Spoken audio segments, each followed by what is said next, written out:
And we are not just defending Palestinians, we are defending the rest of the world, all people over the world, all victims over the world, all humans over the world. That's what we do. Palestinians, they are not just defending themselves. No, by defending Palestinians, you defend the human values. And now this is the big question. Where is the human conscience of the people? Wow, died? No, it's there. We are joined in the Palestine Deep Dives studio with Shawan Jabarin, General Director of Al-Haq, one of the most important human rights organizations in Palestine.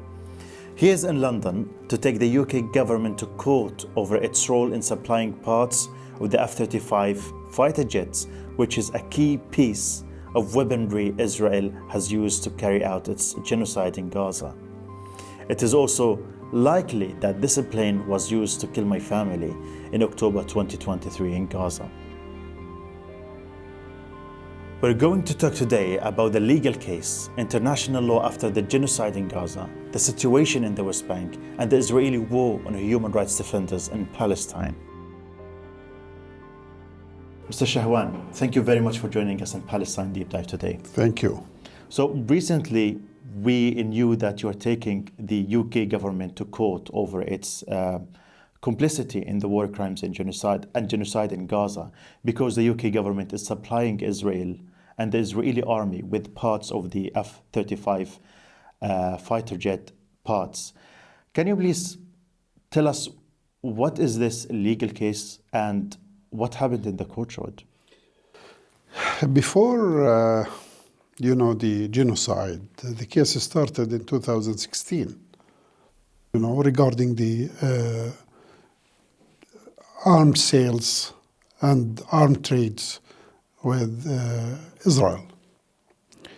And at that time, we wrote to the government that they do and breaching the international law standards and obligations, mainly the treaties of arms, the International Treaty on Arms. That's the start, I can say.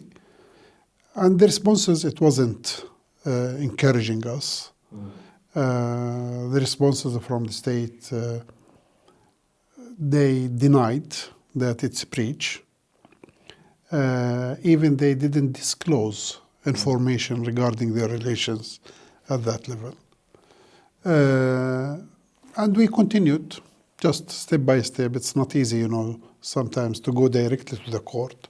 First, you have to exhaust your communication with ministries, those they are in charge of specific things. And that's the case. We continued until what happened in October 7 and after October 7. And we added to the court, and to the case, some specific things relating to the weapons trade with Israel. It wasn't easy to be accepted at that time. And it was rejected, I can say. After that, we appealed. And when we appealed, we found that there is a case, and the court accepted that we can proceed. The proceeding itself, it's not uneasy. It wasn't uneasy, to accept the proceeding. When they accepted it, we provided, all the information relating to what's going on in Gaza. This is a genocide. The British, they don't recognize it as the government. They don't recognize what's going on there as a genocide. We characterize it not just a personal characterization. It's about the facts on the ground. It's about the intentions that the Israeli leaders, they expressed directly after October 7th, that there is no one person in Gaza as an innocent person, that all persons in Gaza, they are, let me say, competent or something like that. They call them terrorists. That's what they they generalized their terms to cover all the population in Gaza, the 2,300,000 Palestinians in Gaza. Even they reached the level of babies and children, and when you follow, for instance, when Herzog, the president of Israel, said that there is no innocent people in Gaza. And when you follow what at that time, before Katz, it was the defense minister, what he said. And when they said that we will cut water, we will cut food, we will cut electricity, they have no right to have these things. It was clear for us that they will commit, really. This is, the intention, it was clear. Let me say the mental elements of the crime of genocide, it was there. So the ICC and the ICJ are now investigating war crimes in Palestine and the crime of genocide. But now your case against the UK government is not because of the genocide. It's you're accusing the UK government of supporting the Israeli army, of key components of the F-35 jets. Look, and this is the case, right? Under the international law and the obligation for all states, if there is a possible committing international crimes like war crimes, crimes against humanity, or genocide, you have to take actions, you have to assess what's the situation there, and if there is any possible for committing these crimes, you have to take a preventive measure. Yeah. That's one of that is supplying weapons, for instance. One of that, for instance, you have to take other actions to inform the other side, if you have relations with them, to stop doing or committing any kind of these crimes. And you have to follow, you have to assess. That's what is required from any state, any normal state. And here Britain, it's not a normal state. This is the state of having a veto at the Security Council, UN Security Council. This state also, it's the main states also got and form, they forming and they formed the International Humanitarian Law, Geneva Conventions. They got the lessons from the Second World War, and they pushed even in the discussions, the conference, let me say, the diplomatic conference at that time, after the 45, on the discussions of how to develop and how to improve and how to build even the Fourth Geneva Convention. Yes. At that time, Fourth Geneva Convention is the convention covered the protection of civilians during armed conflicts.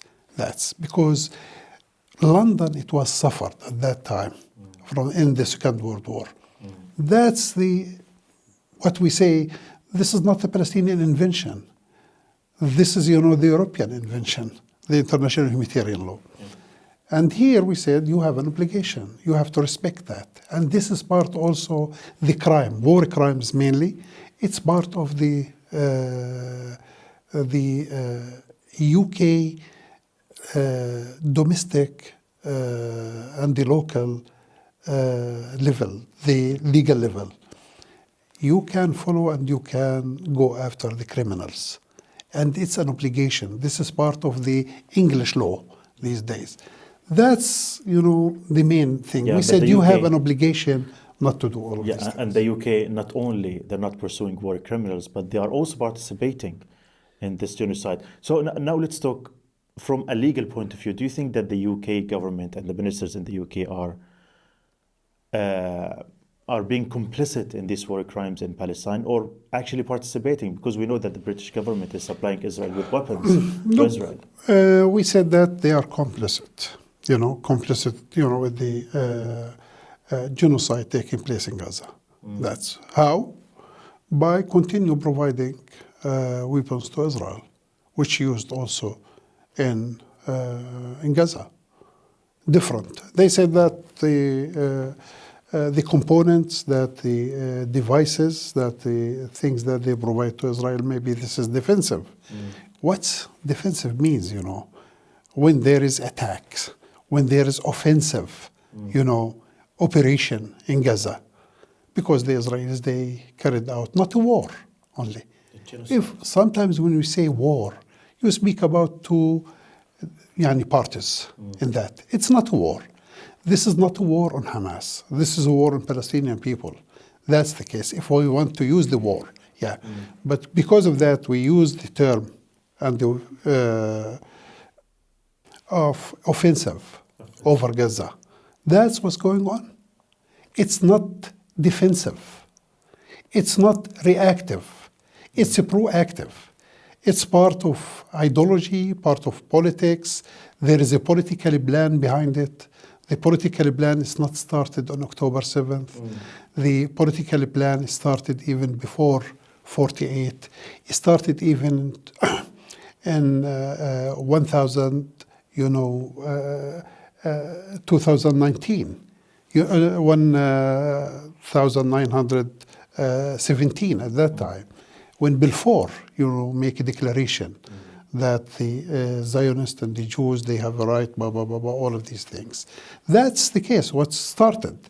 And there is an ideology behind, this colonial regime and settler colonialism regime in Palestine, which started in 1948 at that time, when half of Palestinians' populations expelled out of their country at that time, which today, those they were expelled, you are speaking about more than 7 million people. Yeah. They are in diaspora everywhere, in Europe and elsewhere. And their properties there were taken from them and pushed them outside. And 75% to 80% of the Palestinian population in Gaza, their roots are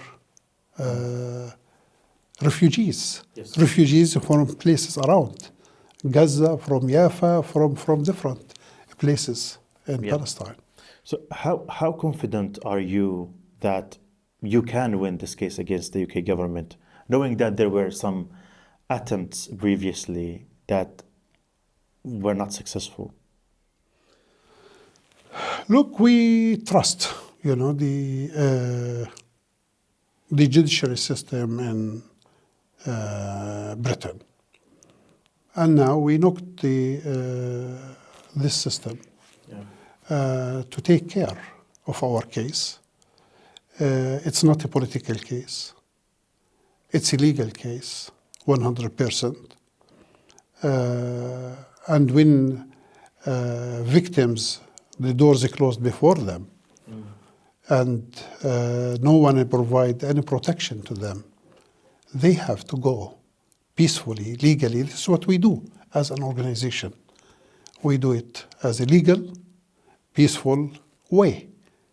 And this is right for us, because at the end, we are looking for any opportunity to stop and to end this ongoing genocide in Gaza.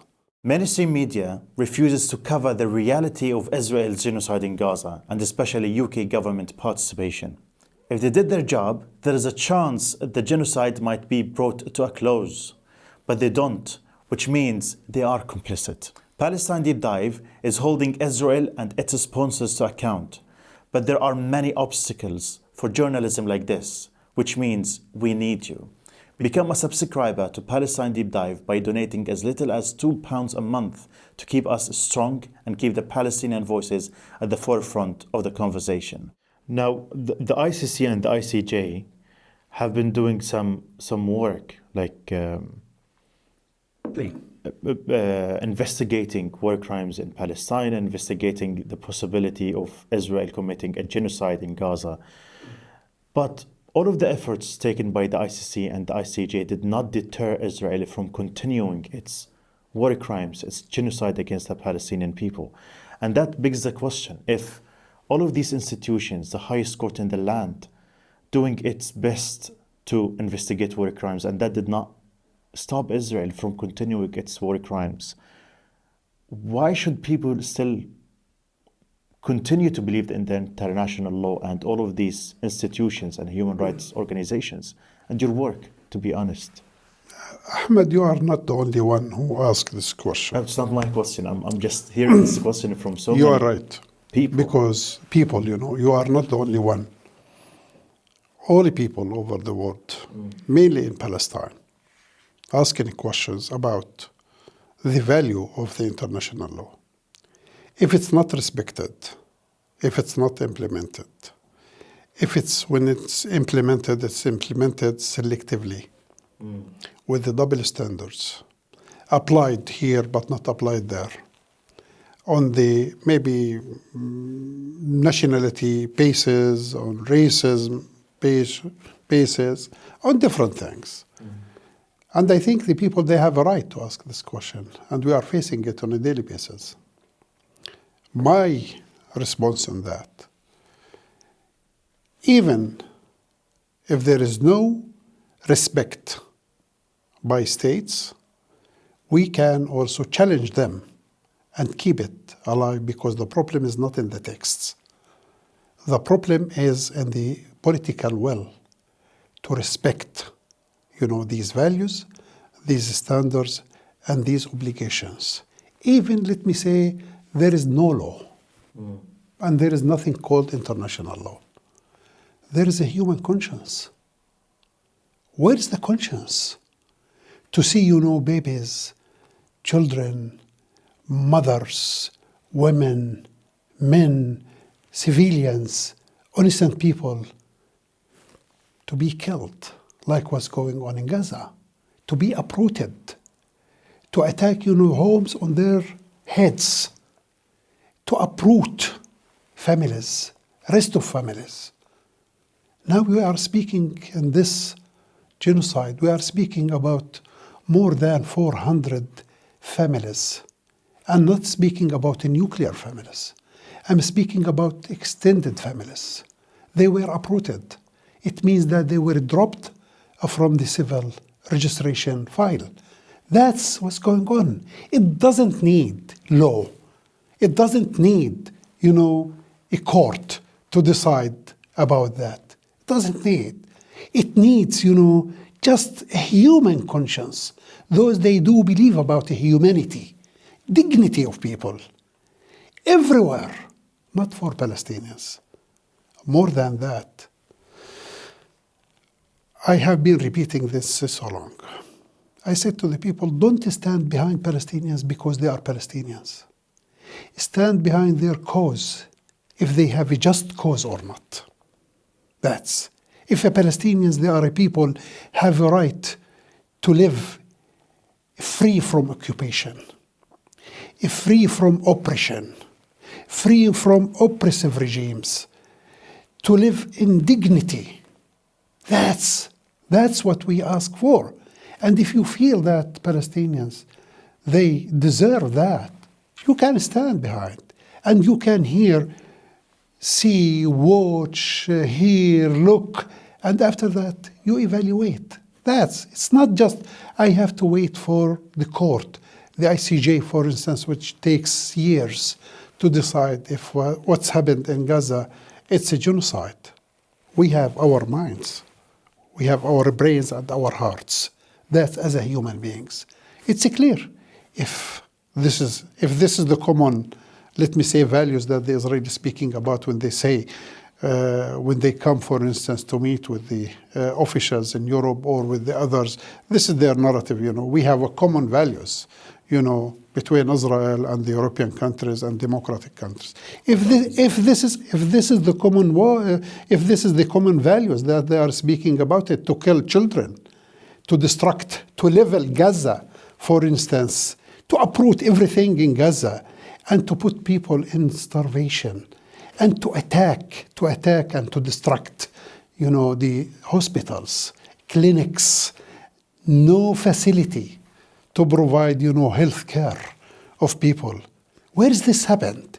Even sometimes I start reading these days all of the books And anything, I have it, in my library or other libraries, starting, to read in details what's happened also in the Second World War. Nothing like that happened in the Second World War. This is unprecedented crime. This is unprecedented crime. This is a genocide. This is the crime of the crimes. This is how, as a human rights organizations, human rights defenders characterize it. And not just only us. No, everyone over the world. Scholars. This is what the scholars, all the legal scholars, they have a common position regarding on what's going on in Gaza. It doesn't need, a court to take 5 years, 4 years, technical things here and there. What we are asking for, that you have to intervene, you have to protect, you have to take care, and you have to act according to your obligation directly. This is what we called, and this is what we came for this reason, we came here to challenge after the government of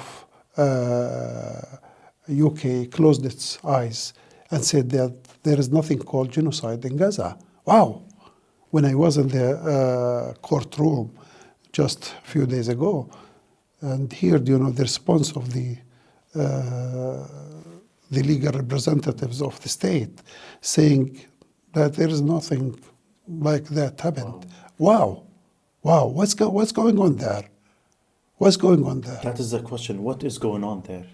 Why can't they see the facts as they are?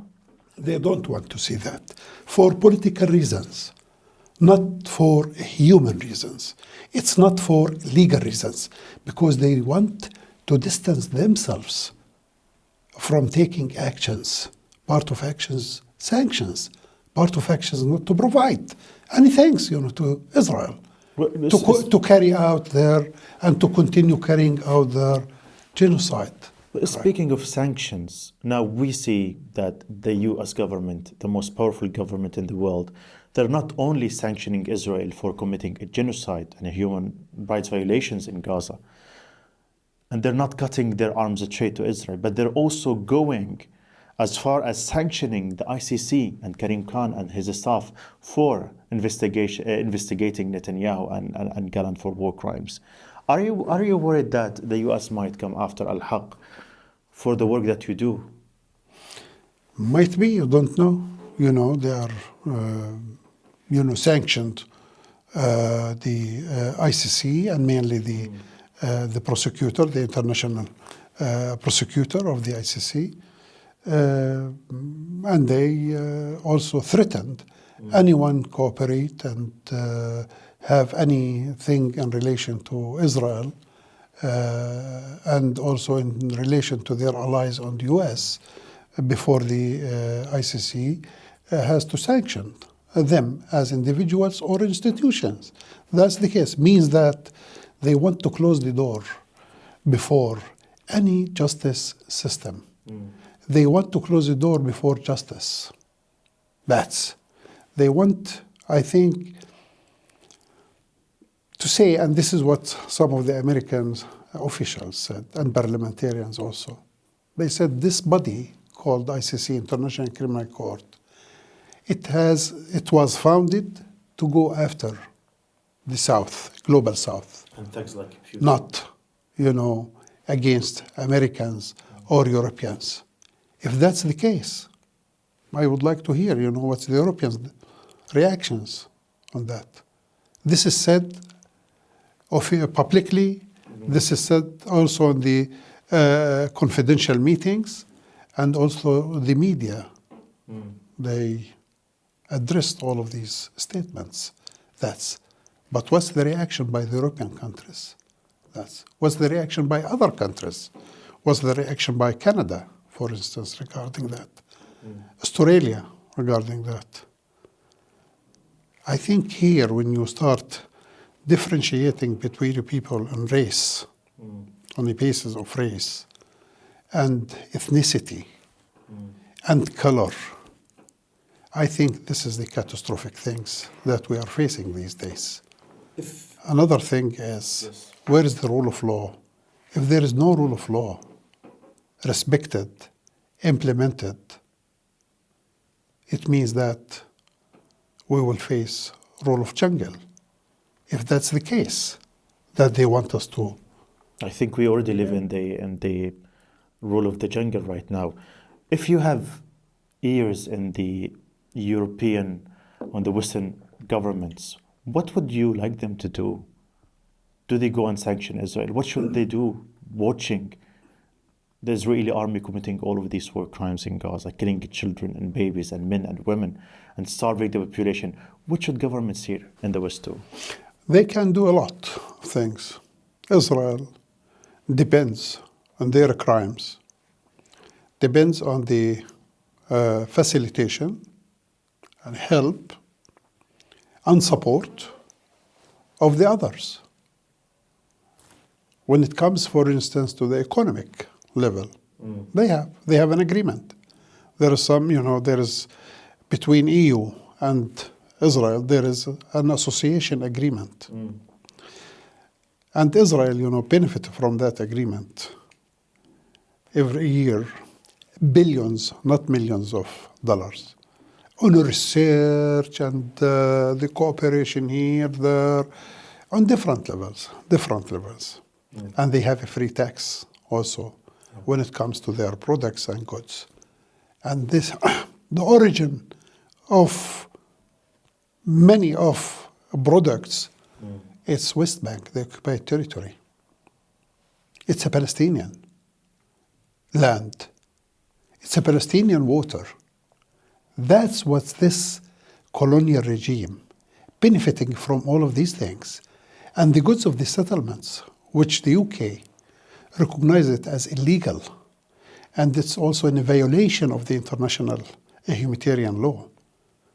But they allow the goods to get in the market of the UK. Why? From one side you say that this is illegal, and it's a war crime according to the statute of the International Criminal Court, and allow them to get their products here. Why? Why you don't take that one element?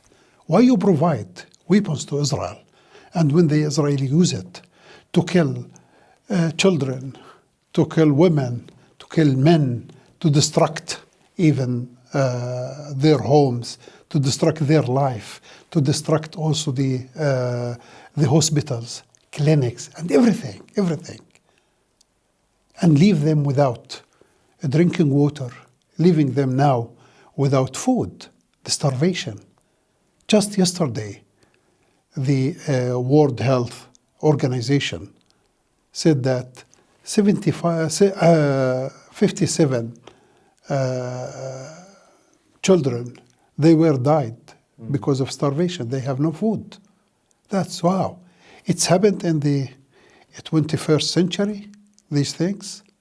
Always we used to say to the European officials, could you please help not to let the history repeat itself? And they ignored all of these things. They ignored all of our calls when we used to meet with them. And the history repeated itself in Gaza these days. And the slow genocide going on also in West Bank. Why? Because the Israelis, they declare that. You don't need Ahmed to go, for instance, to Shawan or to Al-Haq or to others to ask about facts and documents. Just follow the Israeli official statements. They say that clearly and publicly. They don't hide. No, Not they say anymore. that. Not anymore. Just, they say that they don't want to see any Palestinians in Palestine. This is their land. This is what they say. This is our land. Palestinians, they have no right to self-determination. They have no right to return to their lands, to their homes, to their houses, to their property. They have no right to exist. That's, as Smotrich, he put it, even before he became, a minister. Yep. When he said that 3 options before Palestinians. One of that is to live here without any national dream. Like slaves. Yeah, like slaves. Yeah, he wants us as slaves. I read that report. Yeah. Or to leave their country without having any right to return or to come back.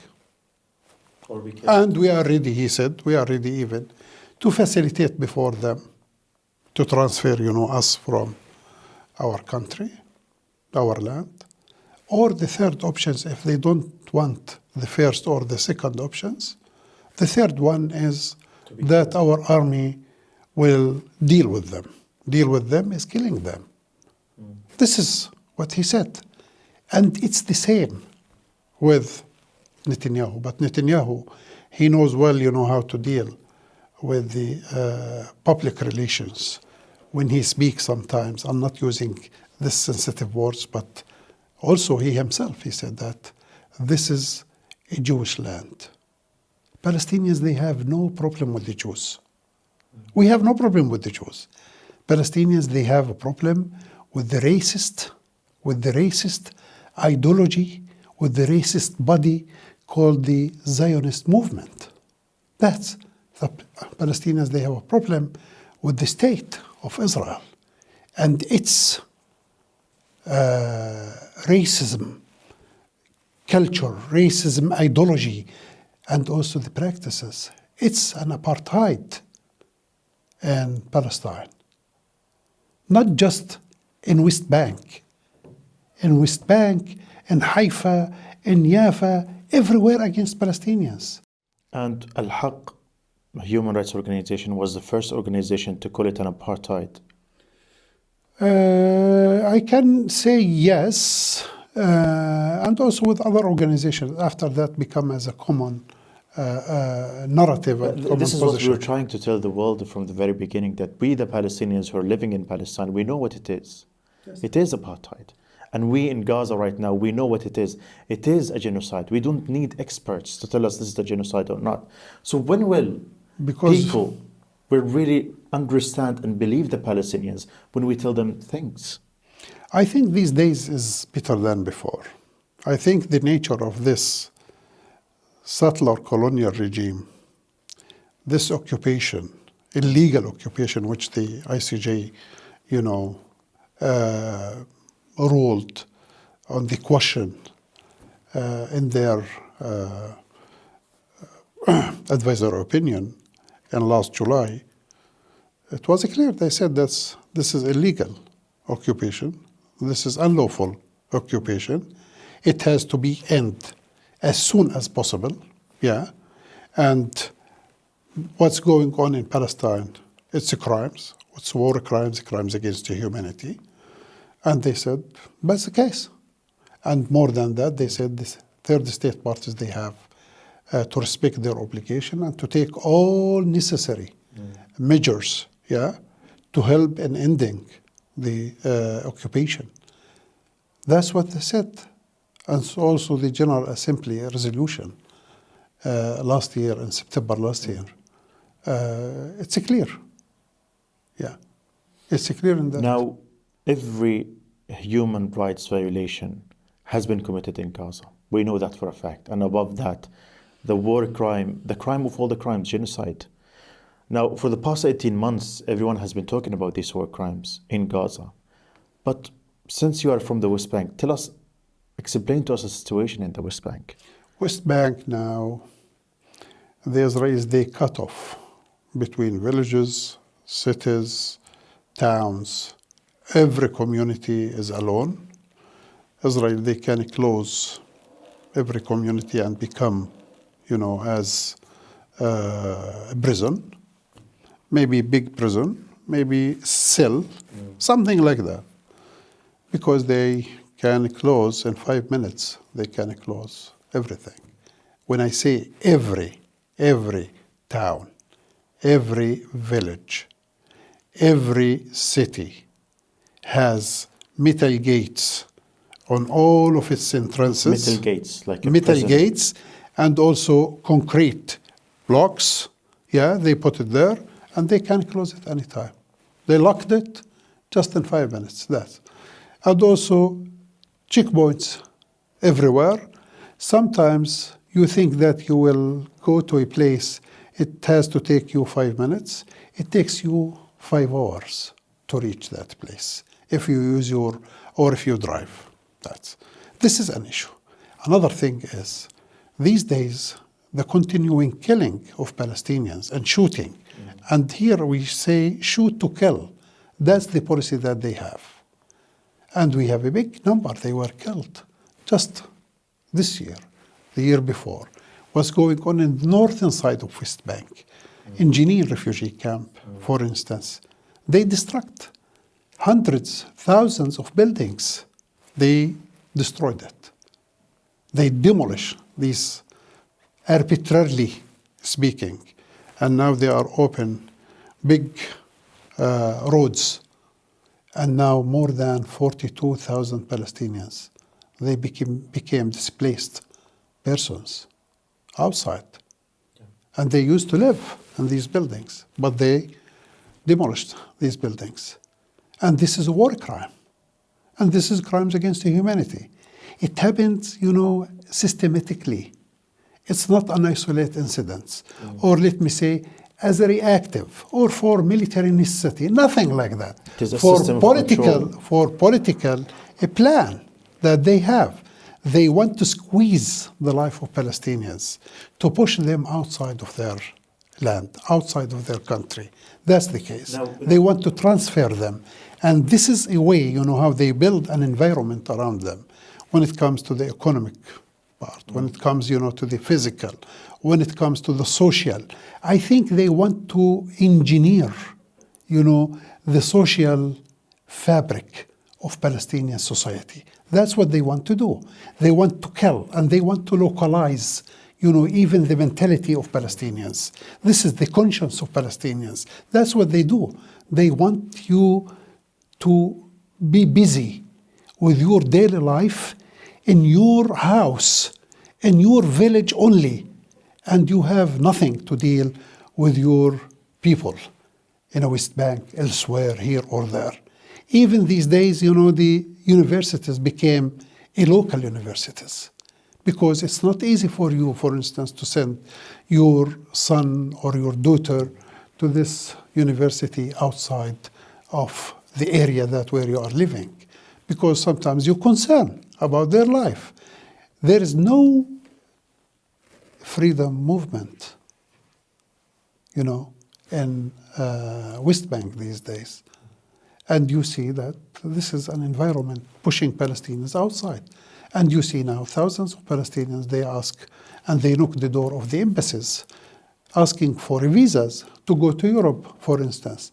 And this is, if the Europeans, they are sensitive from what's called the immigrations issue.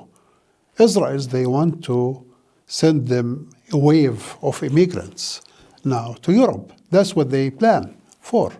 And this is what Smotrich, this is what Netanyahu, this is what the others said, and approved also by the US. The US. And here, when it comes to who is complicit, all states, they are providing assistance to Israel to carry out crimes against Palestinians, weapons or others. They are complicit with the genocide in Palestine, mainly in Gaza. And they are complicit with the other crimes going on decades, not just yesterday. Our case, it hasn't started yesterday. Right? This is part of the map. This is part of the reality on the ground. Now we know Israel's plan for Gaza is to totally eradicate the Palestinian people, kick them out of Gaza, and occupy the land. That is the plan for Gaza from Israel. And the Israeli leaders have been open about it, did not even deny it recently. We know the plan for Gaza. Do you think the same plan also applies for the West Bank, so that when Israel... Yes, even. I can say yes, 100%. They want to do maybe in a different way. That's, as I said, making your life impossible there to continue. Just to start thinking, if you want to protect your family, if you want to protect yourself, you have to think with a place outside of your country and your land. This is what they want to do. Do you think that goal is achievable? Do you think Israel will eventually win? Look, our people facing this since 48. and we continue in our land. I like, a saying from a colleague, and a human rights defender. Always he used to say that we are the salt of the land and we are the stones of the valley. It's not easy, to move. Even these days, if you allow people, or let me say, if you open the borders around Gaza, people, they will go back from Egypt and elsewhere to Gaza. If you bury your family there, your child there, and the blood of your child is there, I think this is also part of the root, and you have to go there. This is the Palestinians have been struggling for their rights and for their freedom for 1 century now. And I don't think that they will stop doing that. There is no other place for them, and this is their land. And this is their homeland. I don't think that the Israelis, they will success in that. Even with the help from European countries like Germany, like Britain, like others. But it's not just the words. It's a deep conscience that we will stay there. And justice will prevail one day. I have no doubt of that. It's, as I said, it's not just, no, it's not just the words. I do believe about it strongly, deeply. And this is the belief of the people there. But for sure, it's a normal, people to escape from place to another for their safe. When they see, that F-35, it dropped, 1 ton bomb that Israel received from the US on the heads and residential areas to kill hundreds in one hit. This is what happened in Jabalia. This is what happened in Khan Yunis. This is what happened in Rafah. This is what's going on since 7 October 2023. And this, today. what happened? This is what led to the killing of 53,000 Palestinians, civilians. At least. And there are thousands missing. There are bodies in streets and under rubbles. The civil defense couldn't get them out. That's the case. Even when you take a doctor from the medical operation room, take him from that outside, torture him, arrest him, torture him, and you kill him intentionally. And you ask him, to move on his knees, and they tied his legs and his hands back, and they throw to him just yogurt, and he has to become, like a dog. You say to him, you have to eat like a dog, something like that. This is part of the facts how they are acting. This is nothing in relation to humanity or to any human conscience. This is what our people facing in Gaza and the Israeli prisons. When they carry out rape against doctors, others, prisoners, females, males, that's the reality. That's the reality. Where is this happened these days? It's happened in Palestine by the Israelis. And you have been documenting all of these war crimes in Palestine since 1979. Al-Haq was founded. But Israel, in response in 2021, designated Al-Haq and 6 other Palestinian organizations as a terrorist organization. Can you tell me why would Israel do that to a human rights organization, and whether that impacted your work in the West Bank and abroad? Because they failed to silence us. because also we document all of these things, and we are a professional organization. We show everybody the reality on the ground. We address our messages to the UN, different bodies, to the third state parties, to courts, to everything like that. Israel, they don't want anyone to criticize it or to speak out about what they are doing and committing in Palestine. And the basis of our work and the reference of our work is the international law. And they don't want us to use it. If you don't want me to use legal means and peaceful means, what do you want victims to use, for instance, to defend their rights? And this is the message I am addressing these days to everybody, mainly to the officials. If there is no justice provided to people, no protection provided to people, nothing provided to them, and they are killed, what do you want them to do? If you want to close before them, even the peaceful and legal means. But we do believe that these institutions, these organizations, will function one day. I can say, Ahmed, the international regime, I think it's failed. 100%. The only thing left from this system is the judiciary system. The ICJ, the International Court of Justice, and the ICC. And that's keep, some hope and maintain sometimes a hope. This is important. But the international system failed. When the international system, it couldn't provide a glass of water to a child, to a baby who is dying because he is thirsty. Where is this?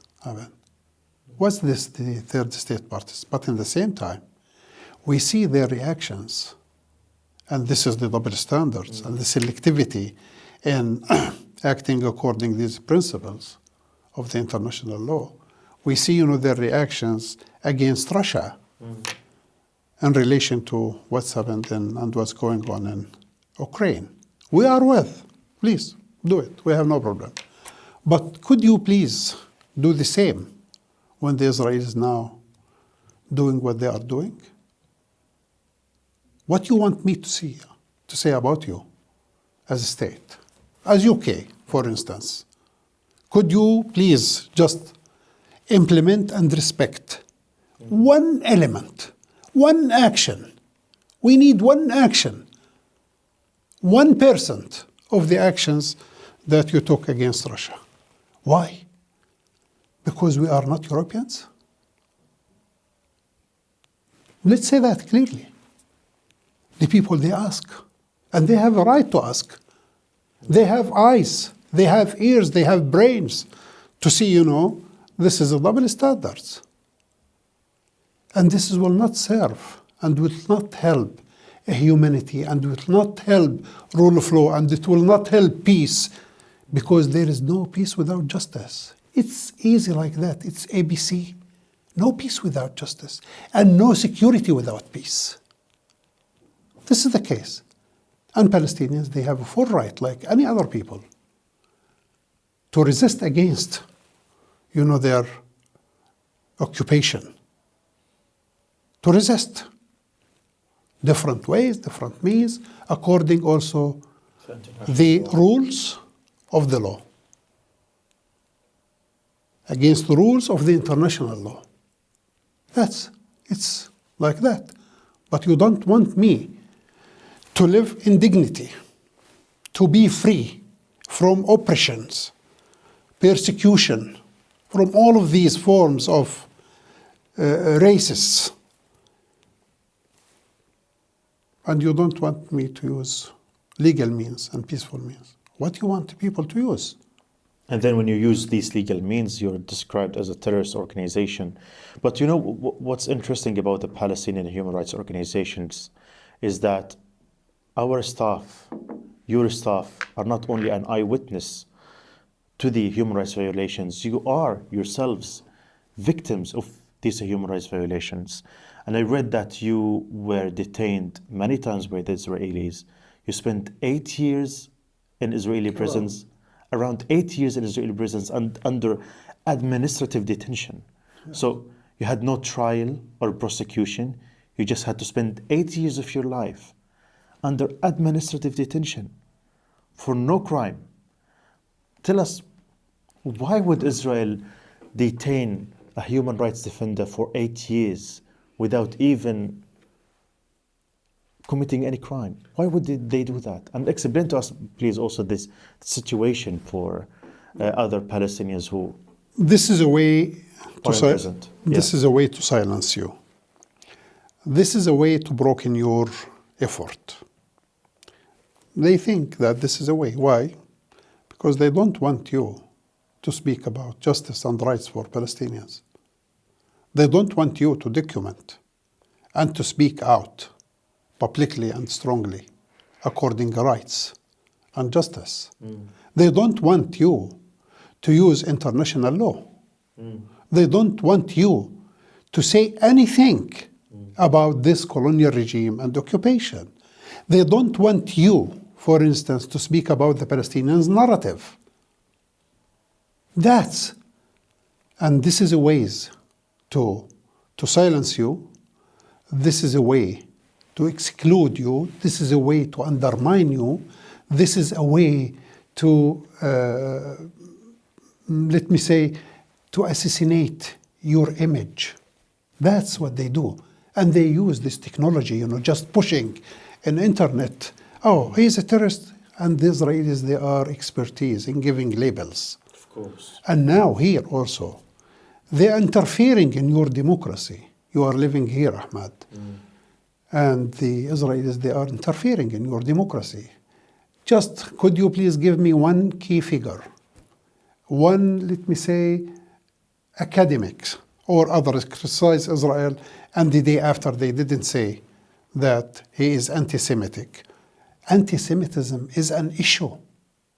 It's reality, here or there.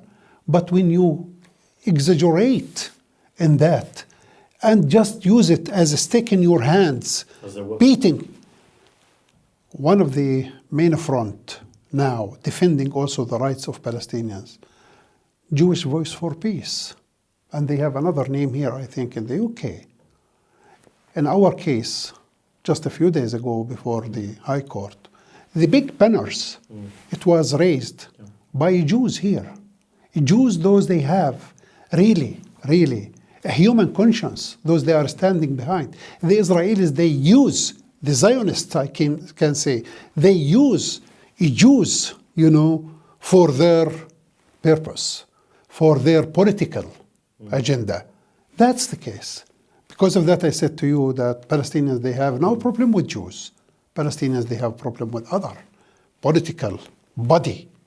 It's the state, it's the government, it's the policies, it's the ideology, the racist ideology. That's this. And we can say and stand behind that. And now when spend the time here, there, I spend, but I'm lucky. I wasn't raped like others. I can't say that, rape like others. I can't, for instance, I didn't lost half of my weight because there is no food. That's the case. These days, it's unprecedented crimes committing in Palestine against Palestinians. And I think now Palestine is a test, real test for the international law, for the international system, for humanity, everywhere. And Palestinians, they represent these days, I think, I do believe, the human values and justice and work in human rights. It's not a picnic. And it's not a job. You have to believe about it. And sometimes maybe you lose your life. But the question is, I think, to fight for justice, for freedom, for dignity, for your children, I think it deserves any price you pay it. And we have to continue in that. And we are not just defending Palestinians, we are defending the rest of the world, all people over the world, all victims over the world, all humans over the world. That's what we do. Palestinians, they are not just defending themselves. No, by defending Palestinians, you defend the human values. And now this is the big question. Where is the human conscience of the people? Wow. Died? No, it's there. We see it on the street, on the public level. Because of that, I have more than hope that things will change, but the main one who will take that lead is the public. Public, they can make change. When it comes to the governments, no, but there are good governments. Like, for instance, the Spanish. There are good governments, for instance, like Norway, Norwegian government, Irish government, Belgian government. There are officials. They are good officials. I'm sure that even the officials in this country, not all of them, they support what's going on there. I'm sure that they are standing in the right square, but maybe they are not brave enough to speak out.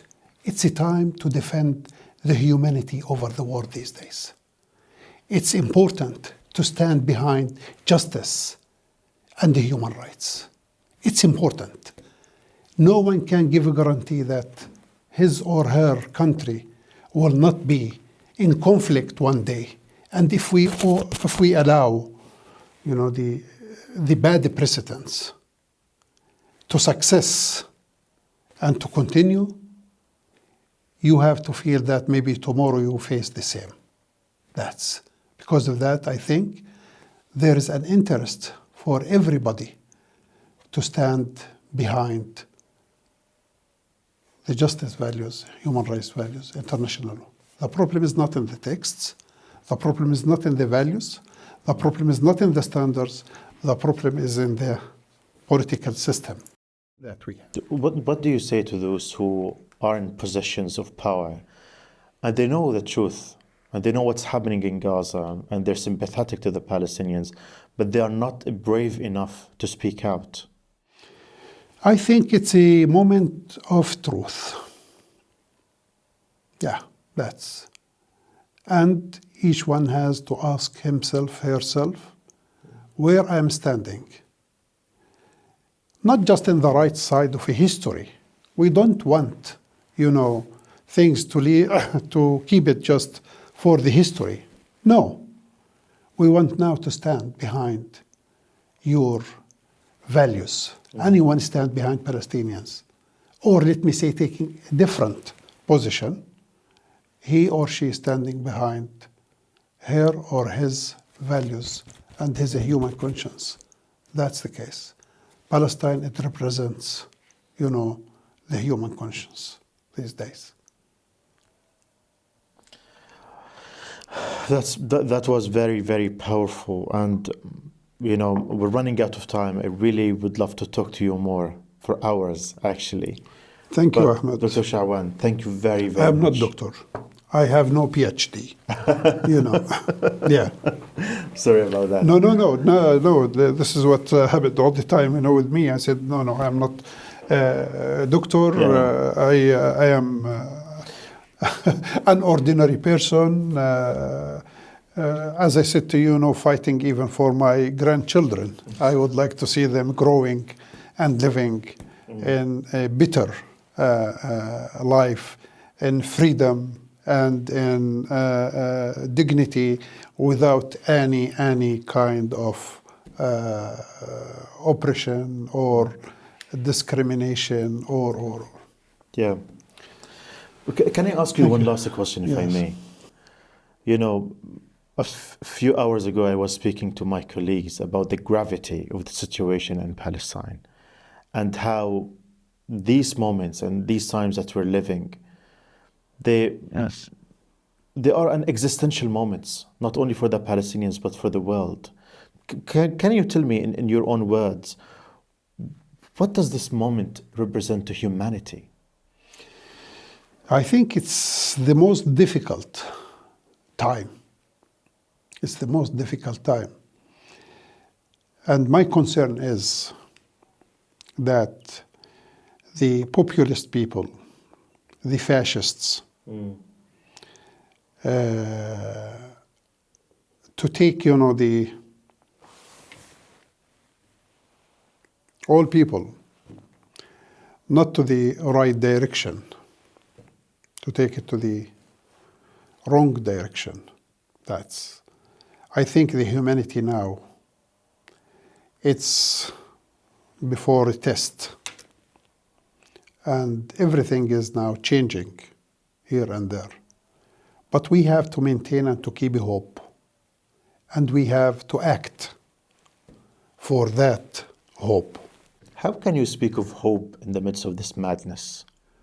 We have to keep hope. And we are now at the top level, of ethics, of human values. That's what we respect. And that's what we would like to enjoy, in our life. Our colonial regime, it's at the lowest level, completely. Who torture, prisoners, who rape them, who not providing them food, who kill them, who kill children. He has nothing in relation to humanity. Because of that, I can say, the Israelis, in general, they have to concern from, what their government, what their leaders doing and committing. They have to concern from their children, those they are in army, doing and committing what they are committing. Israel, they will face, later on, an infection from what they're doing there. Maybe you don't see it now, but later on. There is no future for oppressive regimes, no future for injustice. A future is for justice, human rights, and freedom and dignity of the people. That's the future. Unfortunately, the price is high now. Price is high. Everyone has to wake up this time to defend the future that he would like to live in. This is important. Another thing is, if things happened in Palestine and you kept silent or you complicit in that crimes, you have to feel that maybe tomorrow it will come to you. I wish and hope that every and all people over the world to live in peace, justice, dignity, a human life. That's what we. And I think our people deserve, and our people these days represent all of these values and all of these principles. We have to keep hope, and we have no right to give up. We have no right to give up. And we have, I'm speaking to you, you are asking me questions, and I'm sure that your heart is bleeding when you raise something and you think even about your family, what's happened to your family. You lost all of your family in Gaza.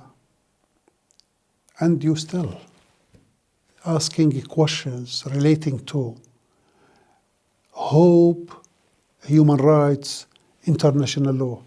This is an issue. This shows where we are standing and where we are living, and from where we are coming. That's an important, Ahmed. We have to keep it. We have, I'm not saying that we are not normal. No, we are normal. We cry. We, we have a deep pain. We are like any other people, but we have no other choice except to live in our country and to fight for our rights, like any people over the world. And no one can give, guarantee for anyone to stay as a superpower forever. No one can give a guarantee to any state to stay as a superpower. And you can't build your future on one main element called force. This is a changeable thing in history. We have to learn from history lessons. We have to go back and to read the history again and again and again. This is my call to everyone. But I keep hope. What a final... Tomorrow is ours. Tomorrow is ours. What a final hopeful message you have. Thank you very much, Thank Mr. you. Shawan. Thank you for joining me today. Thank you so much.